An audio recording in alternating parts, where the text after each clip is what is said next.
Praise God. కళ్ళు మూసుకున్నట్లయితే ప్రార్థన చేసుకుందాం. స్తోత్రం తండ్రి, మహోన్నతుడా, మహాపరిశుద్ధుడా, జీవముల తండ్రి, ఈ రాత్రికాల సమయంలో ప్రభా తిరిగి నీ పాసానికి నడిపించి వందనాలు చెల్లిస్తున్నాం నాయన. ఈ యొక్క రాత్రికాల సమయంలో ప్రభా నీ వాక్యంలోని ప్రజల మందులతో మీరు మాట్లాడండి అయ్యా. ప్రతి ఒక్కరిని మీరు బలపరచండి ప్రభు. మీరు ఆకలిని సిద్ధపాటు చేయమని, నా గొప్ప చేసుకోమని, అల్పిన మరుగుపరిచి వాటిని ప్రత్యక్షపరచమని ఏ సమయంలో పోస్తున్నాం తండ్రి. ఆమేన్. దేవుని పరిశుద్ధ నామమునకు మహిమ కలుగునకు. ప్రియమైన బిడ్డలారా, ప్రభు ప్రేమించి ఈ యొక్క రాత్రికాల సమయంలో ఆయన పాసం నడిపించినందుకు నేను ఎంతగానో దేవునికి వందనాలు చెల్లిస్తుంటున్నాను. ప్రత్యేకించి విశ్వాస భ్రష్టత్వం గురించి మనం నేర్చుకుంటూ వస్తున్నాం. ఏ రకంగా శత్రువైన సాతానుడు దేవునితో కలిసి నడుస్తున్నటువంటి వారిని ఏ రీతిగా మరి విశ్వాసం నుంచి వారిని తొలగించి దేవునికి దూరం చేస్తున్నాడో ఆ విషయాన్ని గురించి మనం నేర్చుకుంటూ వస్తున్నాం. లేకుంటే ఏ విషయాలలో దేవుని మీద ఉంటే విశ్వాసంలో తొలగిపోయి విశ్వాసం భ్రష్టులు అవుతున్నారో ప్రేమలారా, ఆ విషయాన్ని మనం నేర్చుకుంటూ వస్తున్నాం. మొట్టమొదటిగా మనము దేవుని చిత్త ప్రకారము దేవుని యొక్క ఆజ్ఞకు లోబడి దేవునితో కలిసి జీవిస్తున్నటువంటి ఆది మానవుడైనటువంటి ఆదాం అవ్వల్ని ఏ రకముగా అపవాది దేవుని నుంచి దూరం చేశాడో ఆ విషయాన్ని మనము గత వారంలో నేర్చుకున్నాం. అదే కాకుండా తర్వాత ఐగుప్తు దేశం నుంచి ఇజ్రాయెల్ ప్రజల్ని దేవుడు విడిపించి దేవుడు నడిపిస్తూ ఉండగా ఏ రకంగా ఇజ్రాయెల్ ప్రజల్ని తిరిగి విగ్రహారాధన వైపు తిప్పబడిందో, లేకుంటే విశ్వాసం తొలగిపోవడానికి వారు ఏ రీతిగా అక్కడ కార్యం జరిగిందో మనము ప్రియమైన బిడ్డలారా మనం చూసాం. ఈ దినమున మరొక విషయాన్ని మనం ధ్యానించబోతున్నాం. ఇందు నిమిత్తమై సంఖ్యాకాండము 25వ అధ్యాయము 1 నుంచి 5 వచనం చదువుకుందాం. సంఖ్యాకాండము 25వ అధ్యాయము 1 నుంచి 5 వచనం చదువుకుందాం. ఇజ్రాయేలు ఇత్తీములో దిగి ఉండగా ప్రజలు మోయాబు రాళ్లతో వ్యభిచారము చేయసాగిరి. ఆ స్త్రీలు తమ దేవతల బలులకు ప్రజలను పిలవగా వీరు భోజనము చేసి వారి దేవతలకు నమస్కరించి అట్లు ఇజ్రాయేలీలో బయల్పోయోరునుతో కలుసుకొనినందున వారి మీద యెహోవా కోపము రగులుకొనెను. ఇక్కడ ఇజ్రాయేలు ప్రజలు దేవుని సన్నిధి నుంచి ఏ రీతిగా తొలగిపోయారో, ఏ రకంగా దేవుని ఉగ్రతకు పాత్రులయ్యారో మనం చూస్తున్నాం. ఈ యొక్క సంఘటన గురించి ధ్యానించే ముందు దీనికి ముందు జరిగినటువంటి ఒక కార్యాన్ని గురించి మనం జ్ఞాపకం చేసుకోవాలి. ఇజ్రాయేల్ ప్రజలను దేవుడు నడిపిస్తూ ఉన్నాడు. సినాయి పర్వతం అయిపోయింది. అక్కడి నుంచి వాళ్ళు ప్రయాణం కొనసాగిస్తూ ఉన్నటువంటి పరిస్థితి, ప్రయాణం చేస్తూ ఉన్నారు. దేవుడు వారికి పగటి మేఘస్తంభముగాను రాత్రి అగ్నిస్తంభముగా ఉండి దేవుడు వారిని నడిపిస్తూ వస్తున్నాడు. అనుదినం మన్నాను కురిపిస్తున్నాడు. ఆ రీతిగా దేవుడు వారు నడిపిస్తూ ఉన్నప్పుడు ప్రియులారా, వారు ప్రయాణం చేస్తూ మోయాబు దేశానికి వచ్చారు. అయితే ప్రియమైన బిడ్డలారా, మోయాబు దేశానికి వచ్చినప్పుడు మోయాబు రాజు ఏం చేశాడంటే ఇజ్రాయేల్ ప్రజలకి భయపడిపోయి వీరిని డైరెక్ట్గా వెళ్తే యుద్ధం చేసి గెలవలేము కాబట్టి వీరు ఏదో రకంగా వీరిని ఏం చేయాలి తెలుసా, నాశనం చేయాలి అని ఒక ఆలోచన చేసి ప్రియమైన బిడ్డలారా, ఆ యొక్క దేశంలో ఒక ప్రవక్త ఉన్నాడు. ఆ ప్రవక్త పేరేంటిదంటే మనందరికీ తెలుసు. చూడండి, దేవుని వాక్యం నుండి ప్రియమైన బిడ్డలారా 23వ అధ్యాయము 22వ అధ్యాయము 2వ వచనం చదువుదాం. సిప్పోరు కుమారుడైన బాలాకు ఇజ్రాయేలు అమోరీయులకు చేసినదంటే చూచెను. జనం విస్తారముగా ఉన్నందున మోయాబీయులు వారిని చూచి మిక్కిలి భయపడిరి. మోయాబీలు ఇజ్రాయేళ్లకు జంకిరి. మోయాబీలు మిద్యాను పెద్దలతో ఎద్దు బీటు పచ్చికను నాకివేయినట్లు ఈ జన సమూహము మన చుట్టూ ఉన్నది, యావత్తు ఇప్పుడు నాకివేయినది. ఆ కాలం ముందు సిప్పోరు కుమారుడైన బాలాకు మోయాబులకు రాజు. కాబట్టి అతడు బెయోరు కుమారుడైన బిలామును పిలుచుటకు అతనికి జనుల దేశమందలి నది యొద్ద పేతోరునకు దూత చేత వర్తమానం పంపెను. చిత్తగించుము, ఒక జనము ఐగుప్తులో నుండి వచ్చెను. ఇదిగో వారు భూతలమును కప్పి నా ఎదుట దిగి ఉన్నారు. కాబట్టి నీవు దయచేసి వచ్చి నా నిమిత్తము ఈ జనులను శపించుము. వారు నాకంటే బలవంతులు, వారికి హతము చేయుటకు నేను బలమొందిదనేమో. అప్పుడు నేను ఈ దేశం నుండి వారిని తోలివేయుదును. ఎలయనగా నీవు దీవించువాడు దీవింపబడును, శపించువాడు శపింపబడునని నేను ఎరుగుదును. కాబట్టి మోయాబు పెద్దలను మిద్యాను పెద్దలను సోది సొమ్ము చేత పట్టుకొని బిలాము నదికి వచ్చి బాలాకు మాటలు అతనితో చెప్పగా, అతడు వారితో ఈ రాత్రి ఇక్కడే ఉండుడి, యెహోవా నాకు సెలవిచ్చిన మాట నేను తిరిగి వచ్చి మీతో చెప్పేదనను. ఇక్కడ మనందరికీ తెలిసినటువంటి యొక్క సంఘటన, ఈ యొక్క మోయాబు రాజు అయినటువంటి యొక్క మరి బాలాకు ఏం చేశాడంటే ఇజ్రాయేలు ప్రజలను చూచి ఏం చేశారు? భయపడ్డాడు. ఎందుకంటే దానికి ముందే అమోరీలను వాళ్ళని హతము చేసి వారు ఈ దేశం మోయాబు దేశం దగ్గరికి వచ్చారు.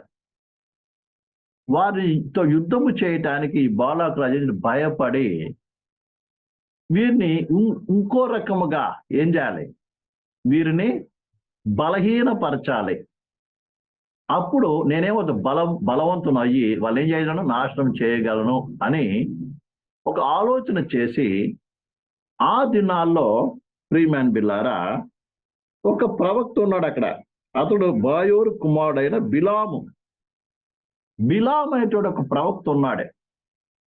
అతని దగ్గరికి తన మనుషులను పంపించాడు.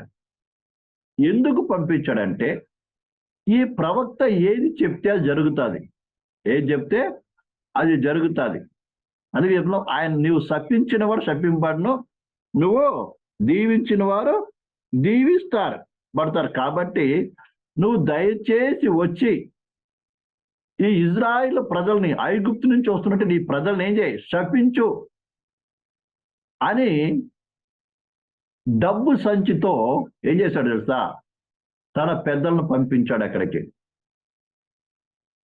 అప్పుడు ఈ యొక్క బిలాము ఏం చేశాడంటే, మీరు ఆగండి, ముందు వెళ్ళి ఏం చేస్తా దేవుని అడుగుతాను, దేవుడు ఏం చెప్తాడో దాన్ని మీకు చెప్తాను అని వెళ్ళి ఆ రాత్రి దేవుని దగ్గర ప్రార్థించినట్టుగా మనం చూస్తున్నాం. అయితే ఆ రాత్రి దేవుడు ఏమన్నాడంటే చూడండి 8వ వచనంలో 9వ వచనంలో ఆ దేవుడు బిలాము నొద్దకు వచ్చి నీ యొద్ద ఈ మనుషులు ఎవరని అడగగా బిలాము దేవుడితో ఇట్లను, సిప్పోరు కుమారుడైన బాలాకు మోయాబు రాజు చిత్తగించుము, ఒక జనం ఐగుప్తు నుండి బయలుదేరి వచ్చెను, వారు భూతలం అంతా కప్పుచున్నారు. నీవు ఇప్పుడే వచ్చి నా నిమిత్తం వారిని శపించుము, నేను వారితో యుద్ధము చేసి వారిని తోలివేదుమేమో అని వీరి చేత నాకు వర్తమానము పంపెను. అందుకు దేవుడు, నీవు వారితో వెళ్ళకూడదు, ఆ ప్రజలను శపింపకూడదు, వారు ఆశ్రయింపబడినటువంటి వారు అని బిలాముతో చెప్పెను.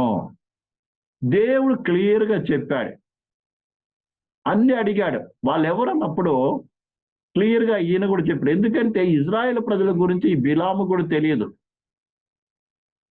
అప్పుడు దేవుడే చెప్పాడు, వీళ్ళెవరంటే ఆశ్రయమైనటువంటి ప్రజలు, కాబట్టి వారిని శపించడానికి అనుమతి లేదు, నువ్వు వారితో కూడా వెళ్ళకూడదని క్లియర్గా దేవుడు అతనికి చెప్పాడు.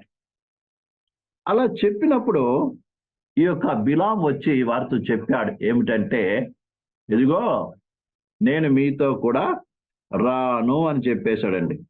చూడండి 13వ వచనంలో, కాబట్టి బిలాము ఉదయమున లేచి బాలాకు అధికారులతో మీరు మీ స్వదేశమునకు వెళ్ళుడి, మీతో కూడా వచ్చుటకు యెహోవా నాకు సెలవీనని చెప్పుచున్నాడు అనగా, మోయాబు అధికారులు లేచి బాలాకు వద్దకు వెళ్ళి, బిలాము మాతో కూడా రానొల్లడాయనది. ఆయన బాలాకు వారి కంటే బహు ఘనత వహించిన మరి ఎక్కువ మందిని అధిపతులను మరలా పంపెను. ఇక మొట్టమొదట దేవుడు చెప్పినట్టుగా ఈ బిలాం ఏం చేశాడంటే వారితో చెప్పేశాడు. బాలాకు పంపినటువంటి పెద్దలతో చెప్పేసినప్పుడు వాళ్ళు వెళ్ళిపోయారు. వెళ్ళిపోయిన తర్వాత మళ్ళీ ఆ యొక్క బాలాకు రాజు ఏం చేశాడంటే, ప్రియులారా, ఇంకా ఆరికంటే గొప్ప అధికారులను పెద్దలను ఏం చేశాడు, ఇంకా ఎక్కువ ధనముతో ఏం చేశాడు, పంపించాడు. అలా పంపించినప్పుడు మరలా ఈ వ్యక్తి ఏం చేశాడంటే వెళ్ళి దేవుని దగ్గర ఏం చేస్తున్నాడు, మళ్ళీ అడుగుతున్నాడు. అడిగినప్పుడు దేవుడు ఏమన్నాడంటే, చూడండి ఇక్కడ 16 నుంచి చదువుదాం. వారు బిలాము నొద్దకు వచ్చి అతనితో, నీవు దయచేసి నా యుద్ధకు వచ్చుటకు ఏమీ అడ్డము చెప్పకము, నేను నీకు బహు ఘనత కలగజేయుదును, నీవు నాతో ఏమి చెప్పుదు అది చేసేదాను కనుక నీవు దయచేసి వచ్చి నా నిమిత్తం ఈ జనులను శపించమని సిప్పోరు కుమారుడైన బాలాకు చెప్పేననిది. అందుకు బిలాము, బాలాకు తన ఇంటడి వెండి బంగారం నాకు ఇచ్చినను, కొద్ది పనైనను గొప్ప పనైన చేయుటకు నేను నా దేవుడైన యెహోవా మాట మీరలేను. కాబట్టి మీరు దయచేసి ఈ రాత్రి ఇక్కడ ఉండుడి, యెహోవా నాతో ఇక ఏమి చెప్పునో నేను తెలుసుకొందునని బాలాకు సేవకులకు ఉత్తరం ఇచ్చాను. ఆ రాత్రి దేవుడు బిలాము నొద్దకు వచ్చి, ఆ మనుషులు నేను పిలిచిన ఎడల నీవు లేచి వారితో వెళ్ళుము, అయితే నేను చెప్పిన మాట చొప్పున నీవు చేయవలెను. ఇక రెండోసారి మళ్ళీ ఏం చేస్తున్నాడు, ఆ మనుషులతో మీరు ఇక్కడే ఉండండి, నేను దేవుడు మళ్ళీ ఈ రాత్రి ఏం చెప్తాడో అని అక్కడ వచ్చినటువంటి ప్రజలతో చెప్తున్నాడు, అధికారులతో చెప్తున్నాడు. అయితే దేవుడు ఏమన్నాడంటే, నువ్వు వెళ్ళు, కానీ నేను చెప్పింది మాత్రమే చెప్పాలి. ఇక్కడ బాగా అర్థం చేసుకోవాలి. మొట్టమొదటిది ఏంటంటే, మొట్టమొదట ఈ బిలాము ప్రవక్త దేవుని దగ్గర అడిగినప్పుడు దేవుడు క్లియర్గా చెప్పాడు, వారు ఆశ్రయింపబడినటువంటి ప్రజలు, వారికి వెంటనే వెళ్ళకూడదు అని చెప్పేశాడు. చెప్పంగానే వారిని అందరినీ పంపించేశాడు. దేవుడు నాకు సెలవు ఇవ్వలేదు కాబట్టి నేను రాను, వెళ్ళండి అని చెప్పేసేసాడు. రెండోసారి ఇంకా గొప్పవారిని, ఇంకా ఎక్కువ వెండి బంగారంలో కాకుండా రాజు ఏమన్నా, నువ్వు ఏమి చెప్పా నేను చేస్తాను, దయచేసి నువ్వు వచ్చి ఏం చేయి, శపించు అంటున్నాడండి. వెంటనే ఈయన మనసులో ఏం కలిగింది, వెళ్ళాలనిపించింది. ఇక్కడ బాగా అర్థం చేసుకోవాలి. ఈయన అంటున్నాడు మళ్ళీ, నేను వచ్చినా కూడా దేవుడు చెప్పిన మాట తప్ప నేను చెప్పలేను అంటున్నాడు. మంచిదే, కానీ ఇక్కడ ఒక విషయం గమనించవలసిన విషయం ఏంటంటే, దేవుడు చిత్తం అనేది ఎప్పటికీ మారదు. అర్థమైందండి? దేవుడు అవునంటే అవును, కాదంటే కాదు. దేవుడు ఒక్కసారి వద్దంటే అంతే, అది అర్థమైందండి? అది దేవుని చిత్తం. అయితే ఈ బిలాము మొట్టమొదటి ప్రార్థన చేసినప్పుడే దేవుడు చెప్పాడు, వారిని శపించడానికి అనుమతి లేదు, రాసి ప్రజలు వారితో పాటు నువ్వు వెళ్ళడానికి వీలు లేదు అని చెప్పిన తర్వాత రెండోసారి మరలా దేవుని దగ్గరికి వెళ్ళి అడగవలసిన పని లేదు. అర్థమైందండి? దేవుని చిత్తం తెలుసుకున్న తర్వాత ఇది దేవుని చిత్తము, వెళ్ళడానికి వీలు లేదు, ఫలానా పని చేయటానికి వీలు లేదు అని నీకు తెలిసిన తర్వాత, దేవుడు చెప్పిన తర్వాత మరలా దాని గురించి నువ్వేం చేయకూడదు, అడగకూడదు. కానీ బిలాము తన ముందు వచ్చినటువంటి యొక్క అధికారులను చూసినప్పుడు, వారు తన దగ్గర తెచ్చినటువంటి ధనాన్ని, డబ్బును, అధికమైనటువంటి డబ్బును చూసినప్పుడు, అలా ఇంకా రాజుగారు చెప్పినటువంటి అనేక విషయాలు చెప్పినప్పుడు ఆయనకేం కలిగింది? మనసులో కోరిక కలిగింది. దేవుడు ఎప్పుడు కూడా నీ మనస్సులో ఉన్నది చూస్తాడు. అర్థమవుతుందండి? దేవుడి మనస్సులో ఉన్నది దేవుడు నీ మనస్సులో ఉన్నది చూస్తాడు. చూసినప్పుడు ఏం చేస్తాడు తెలుసా? వీడి మనసులో కోరిక ఉంది కాబట్టి వీడి కోరిక చొప్పున విని వదిలేద్దాం. అర్థమవుతుందండి? మరి అర్థమవుతుందా? దేవుడు చెప్పాడు వద్దు అని ఫస్టే. వద్దని చెప్పిన తర్వాత కూడా ఆయన ముందర ఇంకా ఎక్కువ డబ్బు వస్తుంది, అధిక గౌరవం వస్తుంది, అధికమైన అన్ని వస్తున్నాయి. వచ్చినప్పుడు ఈయన మనసు ఏం కలిగింది? నా మనసు మారినట్టుగా దేవుని మనసు కూడా మారుతుందేమో అనుకుంటున్నాడు. చాలాసార్లు మనం కూడా మన మనసులాగా దేవుని మనసు ఉంటుంది అనుకుంటాం. నేను ఉట్టికి దేవుని దగ్గర అడుగుతుంటే దేవుడు ఏమి వస్తాడు? పర్మిషన్ ఇచ్చేస్తాడు నిజంగానే. ఎందుకంటే నీ హృదయంలో ఉన్న కోరిక చూస్తున్నాడు ఆయన. అర్థమైందండి? నీ మనసులో ఉంటే కోరికను చూస్తున్నాడు ఆయన. నువ్వు వెళ్ళాలనుకున్నప్పుడు ఏం చేస్తాడు దేవుడు? వెళ్ళమనే చెప్తాడు, అడ్డుపడడు. ఎప్పుడు కూడా మనిషి యొక్క ఇచ్చలను నడుస్తున్నప్పుడు దేవుడు ఏం చేస్తాడు? వారిని వదిలేస్తాడు. అందుకే దేవుని వాక్యం మనకు తెలిసిన తర్వాత ఇది సత్యము అని తెలిసిన తర్వాత ఏం చేయాలి? మళ్ళీ ఎట్టి పరిస్థితుల్లో కూడా రెండో ఆలోచనకు మళ్ళా వెళ్ళడానికి వీలు లేదు. దేవుడు చెప్పాడు, ఒకసారి చెప్పాడు, రెండుసార్లు చెప్పాడు, ఇది తప్పు, ఇది చేయకూడదు, ఇది వెళ్ళకూడదు, ఇది నడవకూడదు, ఇది మాట్లాడకూడదు, ఈ కార్యం చేయకూడదు అని చెప్పిన తర్వాత కూడా ఏం చేస్తాం? మనము మన కోరికలు, మన వస్తున్న ఆలోచనలు, కోరికలు, ఇచ్చలను ఏం చేయడం? అణుచుకోలేక ఏం చేస్తామంటే మరలా ప్రార్థన చేస్తాం, ప్రభువా ప్రభువా ప్రభువా ప్రభువా ప్రభువా అని. ఇట్లయితే నా వల్ల కాదు ప్రభు, అట్లయితే నా వల్ల కాదు ప్రభు అని. అర్థమైందండి? ఉదాహరణకి లోతుతో కూడా సొదొమ గొమ్మ నుంచి బయట తీసుకొచ్చిన తర్వాత దేవుడితో చెప్పింది ఏమని? ఆ పర్వతం దగ్గరికి పారిపోము అన్నది. లోతు గారు ఏమన్నారు? అయ్యా, ఆ పర్వతం దగ్గర నేను వెళ్ళలేను, ఈ పక్కన ఊరు ఉంది, అక్కడ వెళ్తాను, నాకు అనుమతి ప్రభు అన్నాడు. దేవుడు ఏం చేశాడండి? దేవుడు ఏం చేసింది? వద్దు, నువ్వు కంపల్సరీ అక్కడ వెళ్ళే తీరాలన్నదా? అనలే, అనుమతి ఇచ్చేసింది. మా దేవుడు అనుమతి ఇచ్చేశారు కానీ వెళ్ళిపోతామని వెళ్ళిపోయాడు. అలాగే చాలా సార్లు మనము దేవుడు వద్దు, ఇది వాక్యానుసారంగా తప్పు, ఈ ఉపదేశ ప్రకారం తప్పు అని చెప్పినా కూడా మనం ఏం చేస్తామంటే దానికి లోపడడానికి ఇష్టం ఉండదు. దానికి ఏమైనా లోపడడానికి ఇష్టం ఉండదు.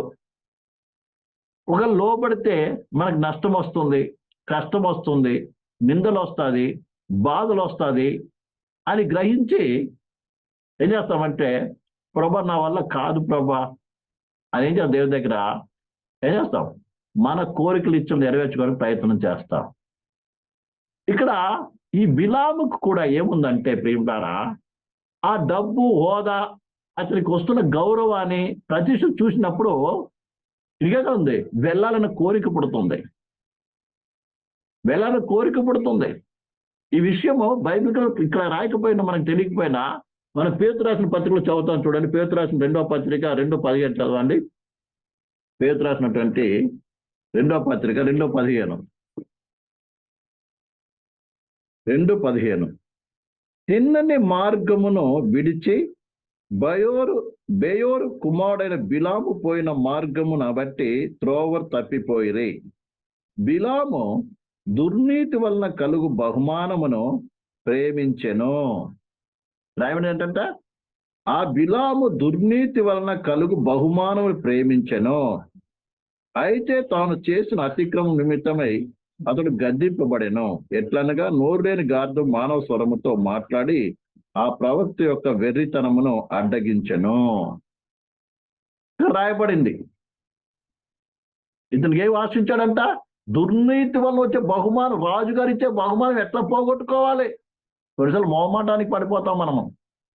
అంత పెద్ద వ్యక్తి అండి, అంత పెద్ద వాళ్ళండి, వాళ్ళు చెప్తే మాట వినాలి కదండి అనే చేస్తాం మనం కూడా. దేవునికి వ్యతిరేకమైన కార్యాలను కొంచెం రాజుగారు ఇచ్చే బహుమానాలు పోగొట్టుకోవడానికి ఇష్టం లేదు. అందుకే మరలా వెళ్ళి దేవుని దగ్గర అడుగుతున్నాడు. ఈ విషయం బాగా అర్థం చేసుకోవాలి. నీకు దేవుని చిత్తం ఇదని తెలుసు. నువ్వు దేవుడు ఇది చెయ్యాలని చెప్పాడు, దేవుడు ఇది చేయకూడదని చెప్పాడు.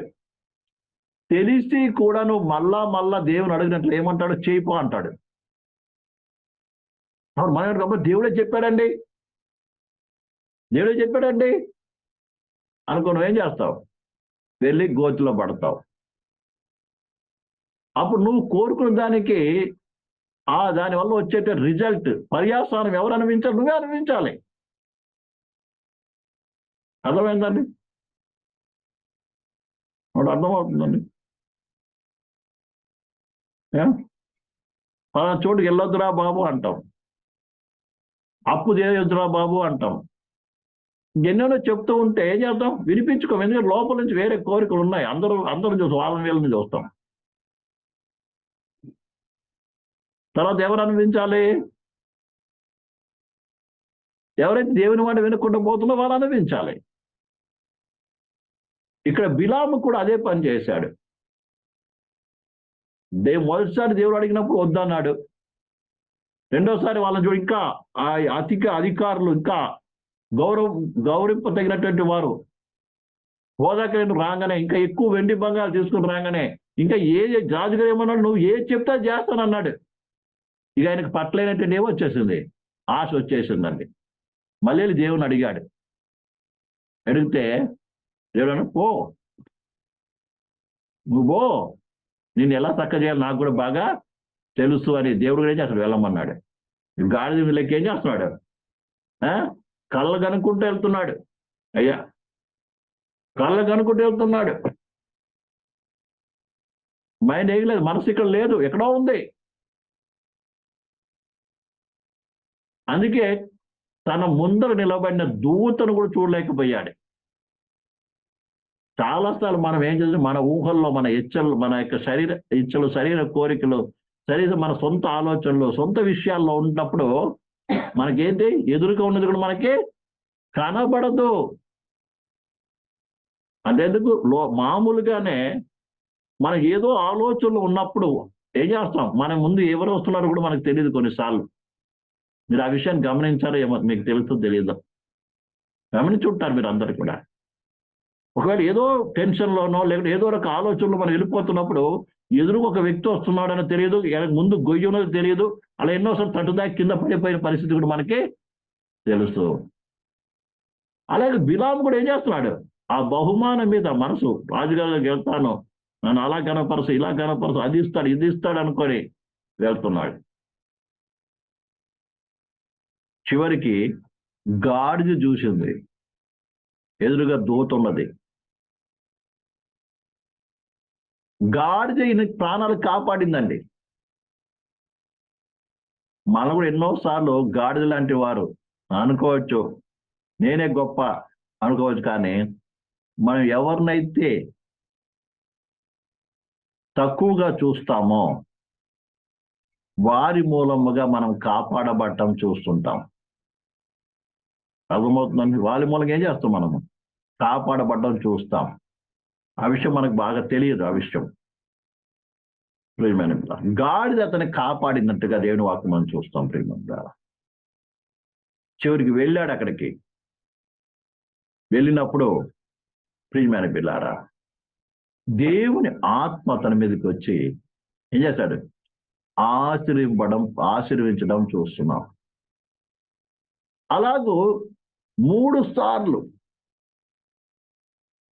అక్కడ కొండ మీదకి వెళ్ళి చూడు, ఇక్కడ కొండ మీదకి వెళ్ళి చూడు అంటే ఎన్ని చూసినా, ఎన్ని బళ్ళు అర్పించినా కూడా ఈ నోటి నుంచి ఏమొస్తుంది?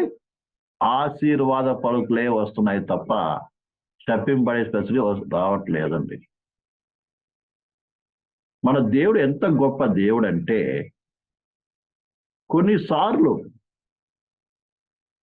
మనము తప్పుడు కార్యాలు చేయాలని ఉద్దేశించినప్పటికీ కూడా అవతల వ్యక్తి ఆశీర్వైన వ్యక్తి అయితే నువ్వు ఏ కార్యం చేసినా కూడా నువ్వు నీ మూలంగా వారికి ఏమీ కాదు. ఇక్కడ ఇంకో విషయాన్ని కూడా రివర్స్ గా మనం తెలుసుకోవాల్సిన విషయం, ఒక నిజంగా ఇజ్రాయెల్ ప్రజలలాగా నువ్వు కూడా దేవుని చేత ఆశీర్వైన వ్యక్తి అయితే, అవును నిజంగా మనం అందరం కూడా ఏమయ్యాం? ఆశీర్వైన ప్రజలు. ఇలా ఆశీర్వైనటువంటి ప్రజలమైనటువంటి మన మీదికి మనల్ని శపించడానికి, మనల్ని నాశనం చేయటానికి ఎంతమంది రాజులు లేచినప్పటికీ, ఎంతమంది ఏం చేసినప్పటికీ మనల్ని ఏమీ చేయలేరు. ఉదాహరణకి బహుశా చెప్పుడు మాటలు విని దేవుని సేవకులు అనబడేటువంటి వారు మనకు వ్యతిరేకంగా అనేక కార్యాలు తలపెట్టినప్పటికీ కూడా మనల్ని ఏమీ చెయ్యలేరు. ఎందుకంటే నీవు దేవుని యందు యథార్థమైనటువంటి భక్తి, నీతి కలిగి ఉన్నప్పుడు. ఈ విషయాన్ని బాగా అర్థం చేసుకోవాలి. నీవు నిజంగా దేవుని యొక్క చిత్తములో, దేవుని సన్నిధిలో, దేవుని చేత ఆశీర్వైన వ్యక్తివైతే నిన్ను ఎవ్వరు రాజులైనా సరే, నీకంటే గొప్ప బలవంతులైనా సరే, బహుశా చెప్పుడు మాటలు విని దేవుని సేవకులు అనబడినటువంటి వారు నీకు వ్యతిరేకముగా కార్యం తలపెట్టినా కూడా నీవు నిజంగా యథార్థవంతుడు అయితే, నిజంగా ఆశీర్వైన వ్యక్తివైతే నిన్ను ఎవరు ఏమీ చెయ్యలేరు. ఈ విషయాన్ని ప్రతి ఒక్కరూ బాగా అర్థం చేసుకోవాలి. అందుకని వ్యక్తిగతంగా ఎవరికి వారు ఏం చేయాలి? దేవుడితో కలిసి నడిచే అనుభవం కావాలి. లోకంలో అందరూ వ్యతిరేకించినా కూడా, బహుశా నీ మీద ఉన్నటువంటి దైవ సేవకులను వ్యతిరేకించినా కూడా, నేను శపించినా కూడా, నీవు దేవునితో కలిసి నడుస్తున్న వ్యక్తి అయితే నిన్ను ఎవరు ఏమీ చెయ్యజాలరు. ఇజ్రాయెల్ ప్రజలు ఏమీ చేయలేకపోయాడు ఈ బిలాము ప్రవక్త. ఒక రాజు చెప్పిన మాట విని ఈ ఇజ్రాయెల్ ప్రజలు దేవుని ప్రజలు శపించడానికి వచ్చాడు, కానీ ఈయన ఏమీ చేయలేకపోయాడు. దావీదును నశింప చేయడానికి ఎన్నో సౌలు ప్రయత్నం చేశాడు, కానీ ఏమీ చేయలేకపోయాడు. చివరికి ఆయన నాశనం అయిపోయాడు. ప్రియమైన సహోదరు, ఈ విషయాన్ని బాగా అర్థం చేసుకోవాలి. అందుకని మనుషుల ముఖాలు చూడటం కాదు, వాళ్ళేమనుకుంటారు వీళ్ళేమనుకుంటారని చూడటం కాదు, నేను నష్టపోతానని చూడటం కాదు, నాకు వచ్చే లాభం పోతుందని కాదు, నాకు వచ్చే గౌరవము, నాకు వచ్చే సన్మానాలు పోతాయని నువ్వేమాత్రం కూడా తలంచకూడదు. అలా తలించినట్లయితే బిలాము లాగా నీ పరిస్థితి కూడా అవుతుంది. అయితే వచ్చిన తర్వాత ఏం శపించాడు. శపించిన తర్వాత క్షమించాలండి. ఏం చేశాడైనా? ఆశీర్వదించాడే. 3 సార్లు మనం చూసిన చూడండి, 23వ అధ్యాయంలో కానీ తర్వాత 24వ అధ్యాయంలో కావచ్చు. ప్రియులారా, ఏం చేస్తాడు బిలాము? ఎక్కడికి వెళ్ళి, అర్థమైందండి, చూసినా కూడా చూడండి, ఇక్కడ కావాలంటే చదువుదాం. మొట్టమొదట 23 చదువుదాం. బిలాము ఉపమాన రీతికి ఇట్లా, నేను బాలాకు లేచి వినుము, సిపోరు కుమారుడా చెవియోకి నా మాట ఆలకించము. దేవుడు అబద్ధమాటకు ఆయన మానవుడు కాదు, పశ్చాత్తాపట్టుకు ఆయన నరపత్రుడు కాదు. ఆయన చెప్పి చేయకుండా, ఆయన మాట ఇచ్చి స్థాపింపకుండా, ఇదిగో దీవించి మనకు సెలవాయను, ఆయన దీవించను, నేను దాన్ని మార్చలేను. ఆయన యాకోబులు ఏ దోషం కనుగొనలేదు, ఇజ్రాయెల్ ఏ వంకరతను చూడలేదు. అది దేవుడైన యెహోవా అతనికి తోడై ఉన్నాడు. ఇక్కడ చూడండి చక్కగా డైరెక్ట్ ఆయనతో చెప్తాడు, రాజుతో ఏమని, బాలాకు లేచి విను, సిప్పోరు కుమారుడా చెవి యొక్క నా మాట ఆలకించము. దేవుడు అబద్ధమాటకు ఆయన మానవుడు కాదు. దేవుడు మాట మార్చేవాడు కాదు. ఈరోజు అవునని చెప్పి కాదని చెప్పేవాడు కాదు. అందుకే దేవుని యొక్క పరిశుద్ధ గ్రంథంలో ఉన్న వాగ్దానాలన్నీ కూడా అవునన్నట్లుగా ఉన్నది. అవునని చెప్పి కాదనేవాడు కాదు. ఈ విషయాలు మనం అందరూ బాగా అర్థం చేసుకోవాలి. ఈ పరిశుద్ధ గ్రంథంలో ఏదైతే దేవుడు మనకు వాగ్దానం చేసి ఉన్నాడో అవన్నీ కూడా అవునన్నట్టుగా ఉంది, కానీ అవునని చెప్పి కాదనేవాడు కాదు. ఆయన మార్పు లేని దేవుడు. ఆయన మాట మారదు. అదే విషయం చెప్తున్నాడు. ఏమో తెలుసా, దేవుడు అబద్ధ మాటగా మానవుడు కాదు, పశ్చాత్తాపడుగా నరపుత్రుడు కాడు. ఆయన చెప్పి చేయకుడునా, ఆయన మాట ఇచ్చి స్థాపింపకుండునా. ఆయన మాట ఇస్తే అసలు నిత్యముగా నెరవేరుస్తాడు. ప్రియమైన పిల్లారా, తర్వాత అంటాడు, ఇదిగో దీవించి మనకు సెలవాయను, ఆయన దీవించను, నేను దాన్ని మార్చలేను. దేవుడు దీవిస్తే ఎవడు మార్చలేడు. అందుకే కీర్తన మరి దావీదుడు అంటాడు, ప్రభువా నువ్వు దీవించట దీవబడి ఉంటుంది. దేవుడు దీవించాలి నిన్ను. చాలాసార్లు ఈ దీవెన గురించి వచ్చినప్పుడు చాలా అంటారు, నేను దీవింపబడలేదండి. ఎందుకు తెలుసా, వాళ్ళు నన్ను నష్టపరిచారు, వీళ్ళు నన్ను మోసం చేశారు, వీళ్ళు నన్ను తక్కువగా చూశారు, వీళ్ళు నన్ను అంచివేశారని చాలాసార్లు ఇలా చెప్తుంటారు చాలా మంది. ప్రియ సోదరుడు, బాగా అర్థం చేసుకోవాలి. నీవు దేవునికి అనుకూలంగా ఉన్నట్లయితే, అర్థమైందండి, నీవు దేవుని చిత్తం నడుస్తున్నట్లయితే దేవుని దీవెన నీకు ఉంటుంది. మరి చూస్తే ఆల్రెడీ మనము యేసుక్రీస్తు ద్వారా ఏమయ్యా, మనం అందరం ఆశ్రయింపబడిన ప్రజలము. ఈ విషయాన్ని బాగా అర్థం చేసుకోవాలి. మనందరం ఎవరమండి? ఆశ్రయింపబడినటువంటి ప్రజలము, దీవెని ప్రజలము. అందుకే ప్రభువులో మనం ఉండి నడవాలి. మళ్ళీ ఎవరు ఏమీ చెయ్యజాలరు. ఈ విషయాన్ని మనం అర్థం చేసుకోవాలి ప్రియులారా. అయితే ఒక విషయం చెప్తాడు, ఏంటంటే ఆయన యాకోబులో ఏ దోషము కనుగొనలేదు. దేవుడు నీకు తోడు ఉండాలంటే ఏం చేయాలి? నీవులో ఏ దోషం ఉండకూడదు. విషయాన్ని బాగా అర్థం చేసుకో. నీలో ఏ దోషమో ఉండకూడదు. తర్వాత అన్నాడు, ఇజ్రాయేలు ఏ వంకరతనము చూడలేదు. నీలో వంకరతనం ఉండకూడదండి. దేవునికి తోడై ఉండాలంటే నీలో ఏ వంకరతనము, ఏ దోషము, ఏ వంకరతనము ఉండకూడదు.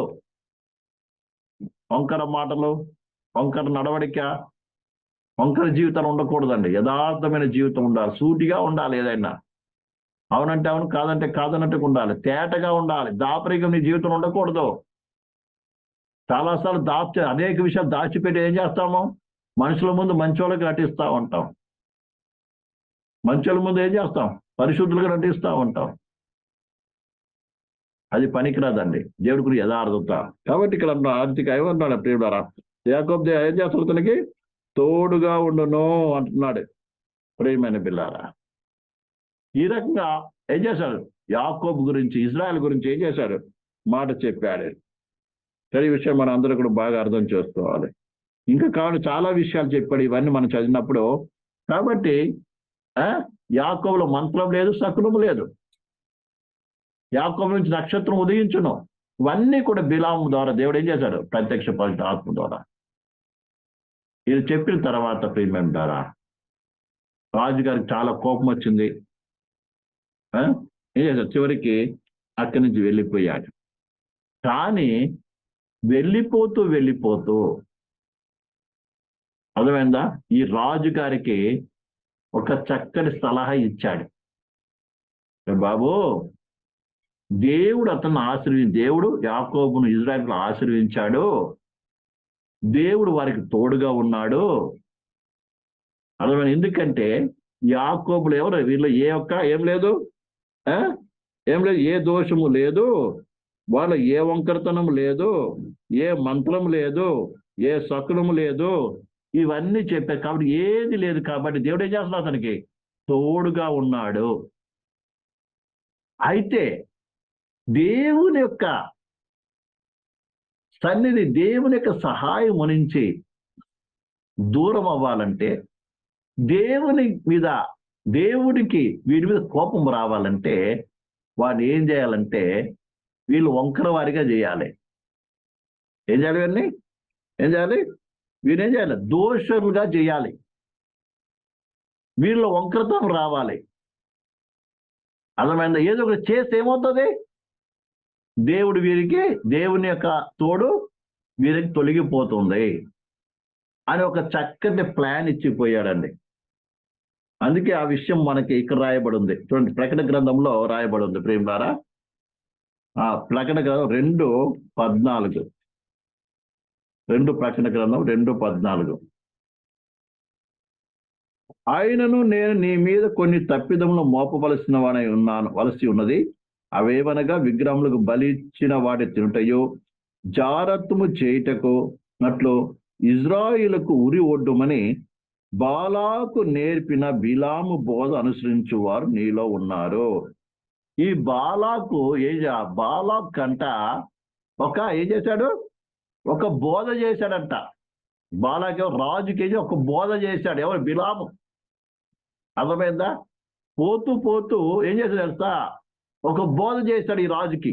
ఏంటంటే వీరిని వంకర వారిగా చేయాలి.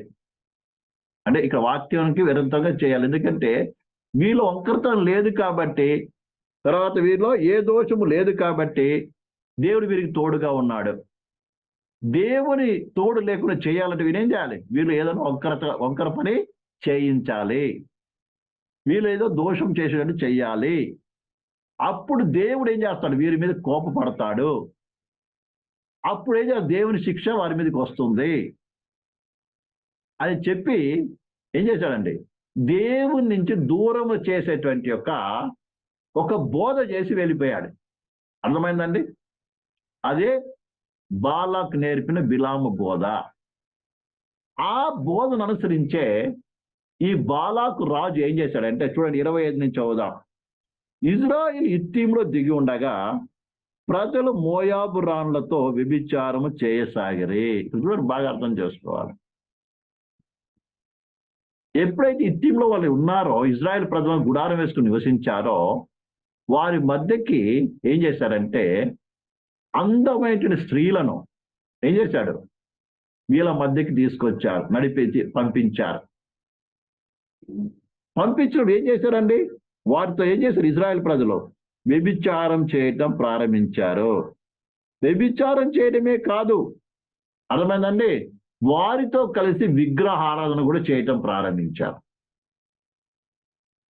ఇప్పుడు ఇజ్రాయెల్లో ఏ వంకరతనము లేనటువంటి వీరిలో వంకర బుద్ధి వచ్చేసింది. అర్థమైందండి? ఏ దోషము చేయకుండా ఉన్నటువంటి వారిలో ఏమైంది? దోషం వచ్చేసింది. ఏమొచ్చింది? వ్యభిచారం వచ్చేసింది, విగ్రహారాధన వచ్చేసి. ఇవి రెండు కూడా దేవునికి ఏమైంది? విరోధమైనది, దేవుని కోపానికి గురిపరిచేది, దేవుని దూరం చేసేటువంటి కార్యము. ఈ రకంగా ఏం చేస్తారు? సాతాను ఏం చేసింది? బిలాము ద్వారా క్రియ జరిగించింది.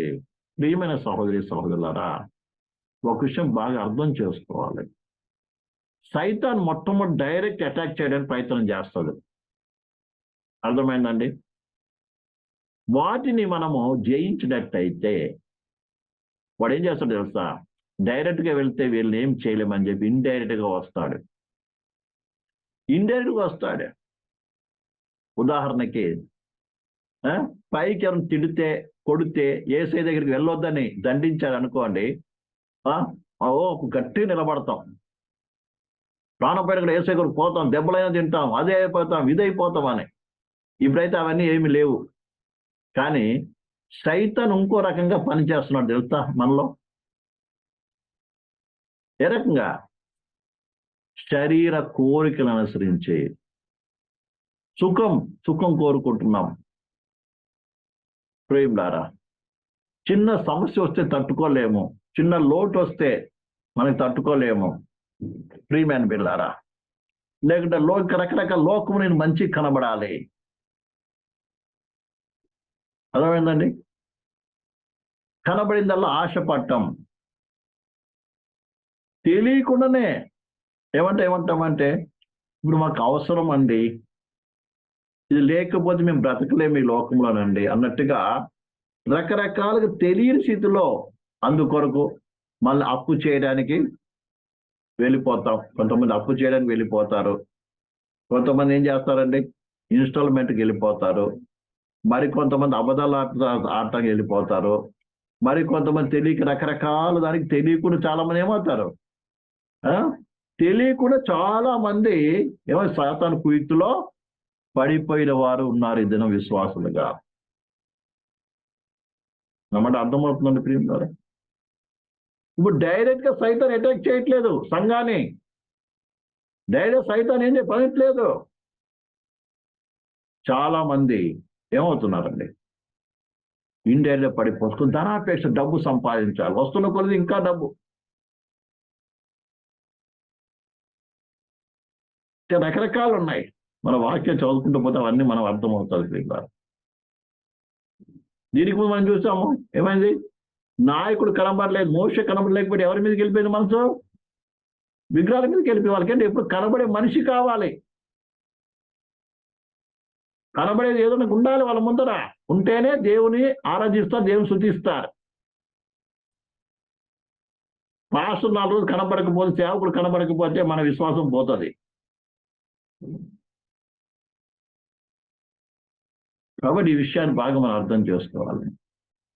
ఇప్పుడు డైరెక్ట్ గా బిలాము ఇజ్రాయెల్ ప్రజలను ఏమీ చేయలేకపోయాడు, దేవుడు చేయలేదు. అందుకని ఏం చేశాడండి, సీక్రెట్ గా ఒక ఉపదేశం చేసి వెళ్ళిపోయాడు. అదేంటంటే, వారిని ఎలాగైనా సరే నువ్వు పాపం చేయించగలిగితే, అర్థమైందా, నిత్యముగా దేవుడు ఏం చేస్తాడు, వారిని శిక్షిస్తాడు. ఆటోమేటిక్గా దేవుడు శిక్షిస్తాడు వాళ్ళని. అప్పుడు వాళ్ళు బలహీనలు అయిపోతారు. అప్పుడు నువ్వేం చేయొచ్చు, వారిని మీద జయం పొందొచ్చు అన్నాడు. అన్నట్టుగానే మోయాబు ఈ బాలాక్ రాజు ఏం చేసి వెళ్తారు ప్రియులారా, వాళ్ళ స్త్రీలందరినీ ఏం చేస్తారు, ఇజ్రాయెల్ ప్రజల మధ్యకి పంపించి వారి వ్యభిచారం చేసేటట్టుగా ప్రేరేపించడమే కాకుండా వారి విగ్రహాలను దింపేశాడు. అందుకే రాయబడిన మాట ఏంటంటే ప్రియులారా, 3వ వచనంలో, అట్లు ఇజ్రాయేలు బయల్పెయోరుతో కలుసుకునినందున వారి మీద యెహోవా కోపం రగులుకొనెను. అప్పుడు యెహోవా మోషేతో ఇట్లనెను, నీవి ప్రజల అధిపతులందరినీ తోడుకొని యెహోవా సన్నిధికి సూర్యుని ఎదుట దాన్ని ఉరి తీయము. అప్పుడు యెహోవా కోపాగ్ని ఇజ్రాయేలు మీదనే తొలగిపోవునా నేను. వెంటనే దేవుని కోపం వచ్చింది. దేవుని కోపం వచ్చినప్పుడు దేవుడు మోషేతో ఏమని చేస్తా, నువ్వు ఇజ్రాయేల్ ప్రజలు పట్టుకొని ఉరిది. ఇక్కడ పాపం చేసింది ఒకరు, ఉరి తీయమని ఎవరు చెప్తున్నారు? పెద్దలను ఉరి తీయమన్నాడు. ఎందుకో తెలుసా, పెద్దలు ఏం చేస్తున్నారు, వీరు తప్పు చేస్తున్నా కూడా మౌనంగా కూర్చొని ఉన్నారు. ప్రియమైన పిల్లలు, ఇక్కడ మనం కూడా ఇక్కడ గ్రహించవలసిన విషయం, నీకు తెలిసి ఎవరైనా పాపం చేస్తున్నారు అనుకోండి, నువ్వు చూస్తూ నాకెందుకు నేను చూస్తూ ఊక్కున్నట్లయితే శిక్ష వాళ్ళ మీదకి అది వచ్చేది, నీ మీదకి కూడా వస్తుంది.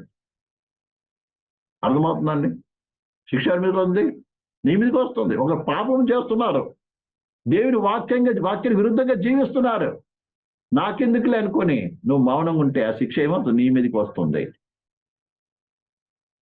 ఈ విషయం బాగా అర్థం చేస్తూ చాలా మంది ఏం చేస్తారంటే, నాకెందుకులే, అది పాస్టర్లు చూసుకుంటారు, పెద్దవాళ్ళు చూసుకుంటారు, మనకెందుకులే, ఇక కావాలంటే వారితో ఏం చేస్తాం, మనం కూడా ఏకీపిస్తాం, వారితో ఏకీపిస్తామండి. ప్రియమైన బిడ్డలారా,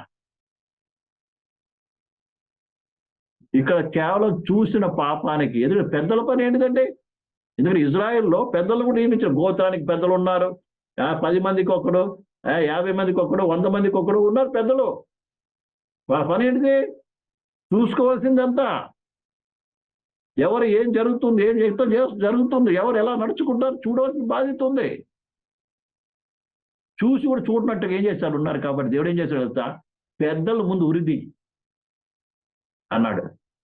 అవునండి, దేవుని బిడ్డలుగా సంఘంలో మన తోటి సహోదరి సహోదరులు దేవుని విరోధంగా పాపం చేస్తున్నప్పుడు, దేవుని విరోధమైన మార్గాలు వెళుతున్నప్పుడు ఏం చేయాలి? చూస్తూ ఊకుంటే అది నీకేమవుతుంది? శిక్షగా అవుతుంది. ఈ విషయాన్ని బాగా అర్థం చేసుకోవాలి ప్రియమైన బిడ్డ. తర్వాత జరిగిన సంఘటన ఏంటంటే ప్రియులారా, అయితే ఆ 5వ వచనం, కాబట్టి మోషే ఇజ్రాయెల్ న్యాయాధిపతులను పిలిపించి మీలో ప్రతివాడు బయలుపోయి కలుసుకొనిన తన వశములోని వారిని చంపవాలని చెప్పాను. అతను న్యాయాధిపతులను పిలిచేం చేశాడు? మీలో ఎవరైతే ఈ విగ్రహాలను వ్యభిచారం చేశారో వీళ్ళందరూ ఏం చేస్తారు? చంపండి, లేకపోతే తెగుళ్ళు వస్తుందని చెప్పి ప్రియమైన బిడ్డలారా మోషే చెప్పినప్పుడు, ప్రియమైన బిడ్డలారా అర్థమవుతుందండి. ఆ రీతిగా తర్వాత 6వ వచనంలో, ఇదిగో మోషే కనులు ఎదుట ప్రత్యేక గుడారం యొక్క ద్వారం వద్ద ఏడుచుండగా ఇజ్రాయెల్ సర్వసమూహం యొక్క కనులు ఎదుట ఇజ్రాయెల్లో ఒకడు తన సహోదరుల యొద్దకు ఒక మిద్యాను స్త్రీని తోడుకొని వచ్చెను. యాజకుడిని అహరోను మనుమడు ఎలియాజరు కుమారుడైన ఫినిహాసు అది చూసి సమాజం నుండి లేచి ఈట చేత పట్టుకొని పడక చోటికి ఆ ఇజ్రాయిల్ల వెంబడి వెళ్ళి ఆ ఇద్దరిని, అనగా ఆ ఇజ్రాయిల్ను ఆ స్త్రీ కడుపులో గుండా దూసిపోనట్లు పొడిచెను. అప్పుడు ఇజ్రాయెల్ నుండి తెగులు నిలిచిపోయాను. ఈ పాపం ఎక్కడి దాకా వచ్చిందంటే చూడండి, ఇక్కడ బాగా అర్థం చేసుకుందాము. 6వ వచనంలో, ఇదిగో మోషే కనులు ఎదుట, వీరికి ఎంత ధైర్యం వచ్చిందంటే మోషే ఎదుటికే వచ్చేసారు పాపం చేయడానికి కదా. ఎంత ధైర్యం చూడాలి. ఏం చేశాడంట? ఆ మోషే కనులు ఎదుట ప్రత్యేక గుడారం యొక్క ద్వారం వద్ద ఏడుచుండిన ఇజ్రాయెల్ సమాజం యొక్క కనులు ఎదుట. చూడండి, ఆల్రెడీ అక్కడ ఏమవుతుంది? మోషే ఉన్నాడు, అనేక మంది పశ్చాత్తాపడి ఏడుస్తున్నారు, గందరగోళం జరుగుతుంది అక్కడ అంతా. అలాంటి పరిస్థితిలో ఒక వ్యక్తి నిర్భయంగా ఏం చేస్తున్నాడు? ఒక మోయాబు స్త్రీని తీసుకొని వస్తున్నాడు. అంటే ఎంతగా ఆయన పాపానికి వాడు లోనైపోయాడు చూడండి. వచ్చినప్పుడు ఏమో చివరికి ప్రియమైన ఏది ఒక స్త్రీ తోడుకొని వచ్చినప్పుడు ఏం చేశాడు? అప్పుడు యాజకుడు అయినటువంటి అహరోను మనముడైనటువంటి ఫినిహాసు ఏం చేశాడు తెలుసా? కోపముతో ఏం చేశాడు? రోషముతో, కోపం అనకూడదు, రోషముతో ఏం చేశాడు తెలుసా? ఈట తీసుకుపోయి ఇద్దరిని ఒకేసారి ఎట్ట వేసి పొడిచి చంపేశాడండి. నిజంగా ఈ దినాలు ఫినిహాసు లాంటి వారు కావాలండి. పాపం చూసినప్పుడు మంట మండాలి. అది ఎవరైనా సరే, వాడు సంఘ పెద్ద అయినా కావచ్చు, సేవకులైనా కావచ్చు, ఎవరైనా కావచ్చు. ఏంటి? పాపం చేసిన ఏ వ్యక్తినైనా కూడా ఎదిరించి నువ్వు చేసిన తప్పు పాపము అని చెప్పగలిగినటువంటి శక్తి కలిగినటువంటి విశ్వాసులైనా కావచ్చు, ఎవరైనా కావచ్చు లేవాలంటే అలాంటి యొక్క రోషం కలిగిన వారు కావాలి దేవునికి. ఎవరైనా సరే, సేవకులు కావచ్చు, నాలోనే కావచ్చు, తప్పు కనబడితే మీరు చేసిన తప్పు అని చెప్పగలిగే శక్తి నీలో ఉండాలి. ప్రియమైన పిల్లరా, అది అసలుమైనటువంటి దేవుని పట్ల ఉన్న ఆసక్తి, రోషము, పౌరుషం. ప్రియమైన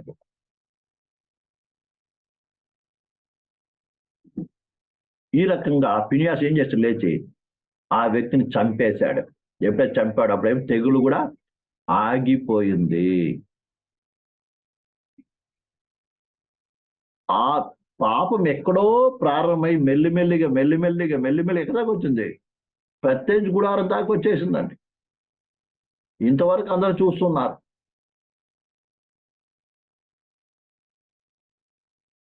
అలాగే ప్రియ సహోదరి సహోదరు బాగా గ్రహించాలి.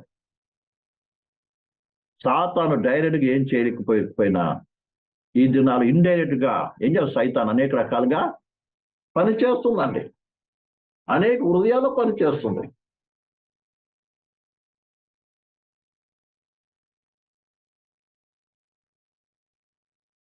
పండగ రూపంలోనో, పెళ్లిల రూపంలోనో, ఇంకా అనేక రకాల ఆచార పద్ధతుల్లోనో ఎన్నెన్నో ఇప్పటికి ఇంకా సంఘంలో శత్రువు ఏం చేస్తుంది? పని చేస్తా ఉన్నాడు.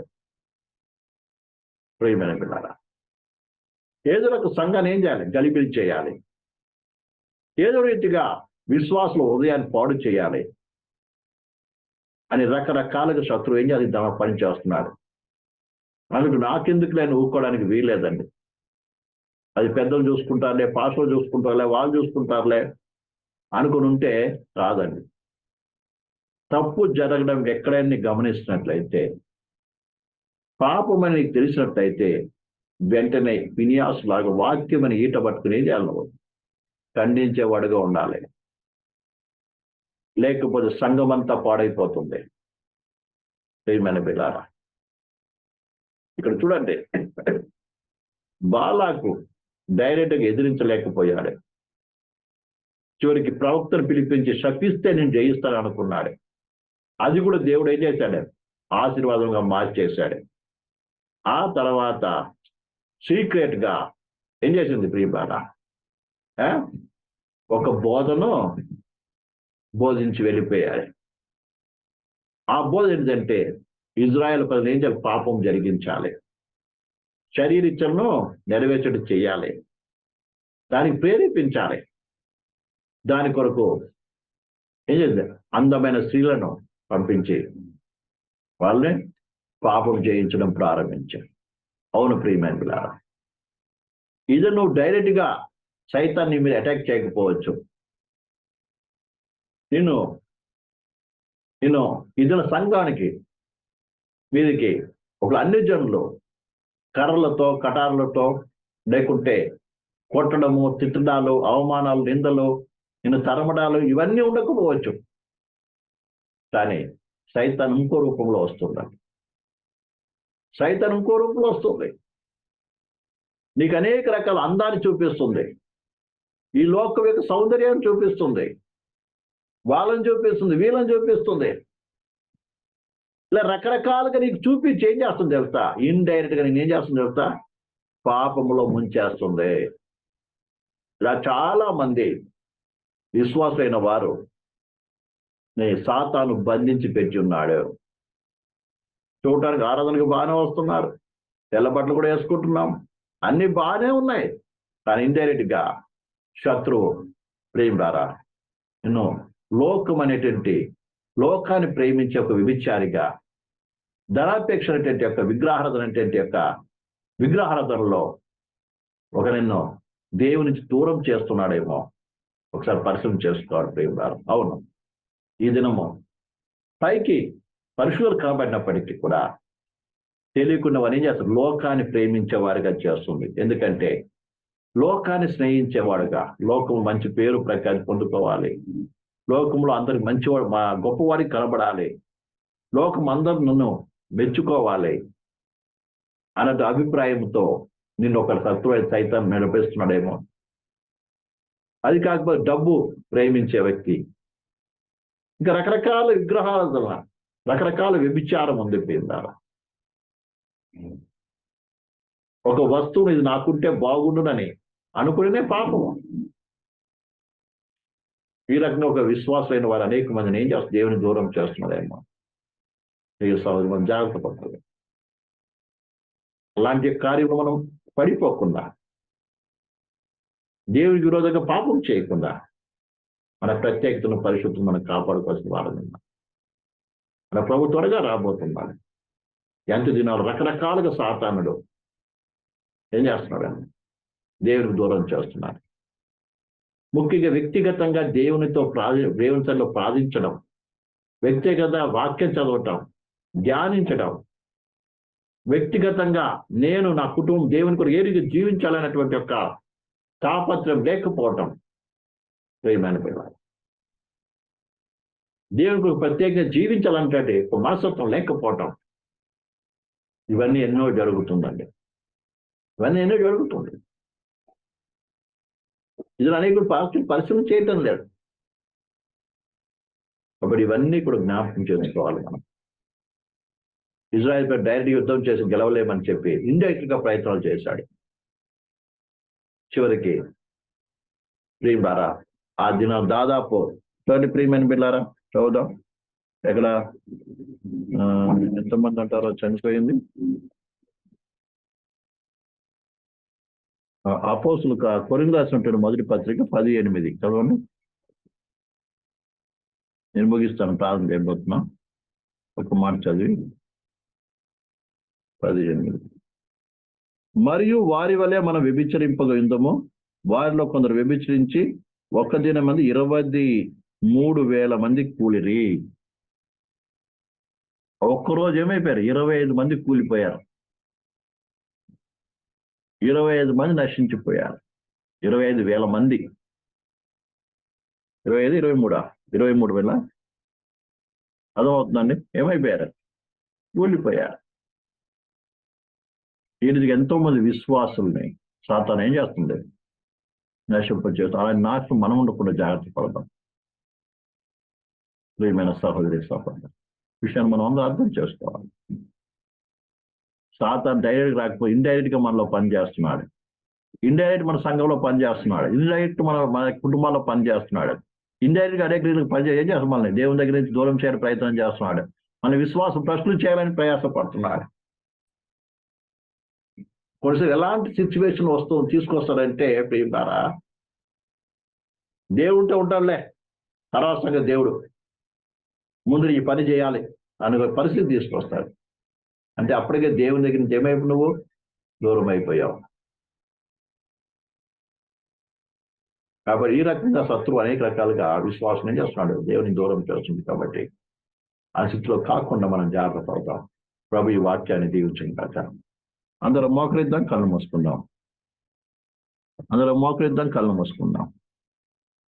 దేవుని వాక్యం విన్న ప్రియ సహోదరి సహోదర, ఈ రాత్రికాల సమయంలో ఏ రకంగా ఇజ్రాయెల్ ప్రజల్ని బిలాము బోధ ద్వారా ఏ రకంగా దేవునికి దూరం చేసి, దేవుని విరోధంగా పాపం జరిగించి, దేవుని ఉగ్రతకు పాత్రలుగా చేసిందో మనం చూస్తున్నాం. అవును ప్రియ సహోదరి సహోదర, శత్రువు నీ మీద డైరెక్ట్ గా అటాక్ చేయకపోయినా, సైతాన్ని నిన్ను ఏమీ చేయలేకపోయినా, దేవుని ద్వారానే శిక్షింపబడేటట్టుగా, దేవుని ద్వారానే నీవు నాశనం అయ్యేటట్టుగా సైతాన్ని చేయగల శక్తి, చేయగల క్విక్ అతని దగ్గర ఉంది. అందుకని మనము దేవుని పరిపూర్ణ విశ్వాసం కలిగిన వారముగా, పరిపూర్ణమైనటువంటి ప్రభు మీద ఆధారపడిన వారముగా, లోకాన్ని కానీ శరీరేచ్ఛలు కానీ అనుసరించకుండా, ఈ లోకంలో వస్తున్న అనేక రకాల శోధనలన్నింటినీ కూడా జయించి శోధనలో పడిపోకుండా నిరంతరము ప్రార్థనతోనూ వాక్యంతోనూ గడిపే బిళ్ళగా ఉండాలని దేవుని వాక్యం తెలియపరుస్తుంది. దేవుని ప్రియ సహోదరి సహోదర, దేవుడి చిత్తం మన ముందు పెట్టబడిందే, దాన్ని నీ జీవితం సమర్పించుకుని ముందుకు సాగు. అంతేగాని పరిస్థితులు వచ్చినప్పుడు బిలాం లాగా ప్రభా అది లేకపోతే ఎలా, ఇది లేకపోతే ఎలా, ఇలా నడవకపోతే ఎలా అనుకొని బిలాం లాగా అడుగుతావేమో. అలా ఏమో కాదు. ఇది దేవుని చిత్తం అని నీకు తెలిసినప్పుడు ఆ ప్రకారం నడవటానికి నీ జీవితం సమర్పించుకో. అప్పుడే నువ్వు దేవుని కోపానికి లోను కాకుండా, దేవుని శిక్షకు లోను కాకుండా నిన్ను కాపాడుతున్నావు.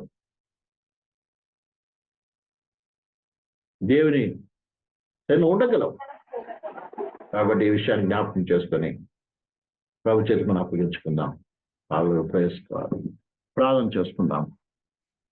మహోన్నతులైన తండ్రి, మహాపరిశుద్ధుడా తండ్రి, ఈ రాత్రికాల సమయంలో ప్రభా ఇజ్రాయెల్ ప్రజలను ఏ రీతిగా అయితే బిలాము యొక్క బోధ ద్వారా ఏ రీతిగా నీకు దూరముగా, నీకు వ్యతిరేకముగా చేసి నీ యొక్క కోపానికి పాత్రలయ్యేటట్టు చేశాడో, ఈ యొక్క రాత్రికాల సమయం ముందు పెట్టావు. నీకు వందనాలు. మా జీవితాలు కూడా నీకు విరోధం కాకుండా, నీ దృష్టి మేము పాపం చేయకుండా, నీ దృష్టిలో మేము ఎలాంటి దోషులు కాకుండా, మా జీవితంలో ఎలాంటి వంకరతనం లేకుండా నిత్యము నీవు మాకు తోడుగా ఉండి నడిపించబడే వారముగా మమ్మల్ని, మా కుటుంబాలని, మా సంఘాలని అందరినీ కూడా జ్ఞాపకం చేసుకొని నడిపించే సహాయం చేయమని, ఆపాదిక ప్రతి కుతంత్రాన్ని మేము గ్రహించి అందులో పడిపోకుండా మాకు ప్రత్యేక కృపా కథలు ఉంచమని, ఈ వాక్యం అందులో నింపబడి నడిపించబడికి సహాయం చేయమని, ప్రజలు 10 మంది దీవించాలని గొప్ప కార్యం జరిగించమని సమస్య సమర్పిస్తుంది. యేసు నామములో ప్రార్థిస్తున్నాం తండ్రి, ఆమేన్. మన తండ్రి దేవుని ప్రేమ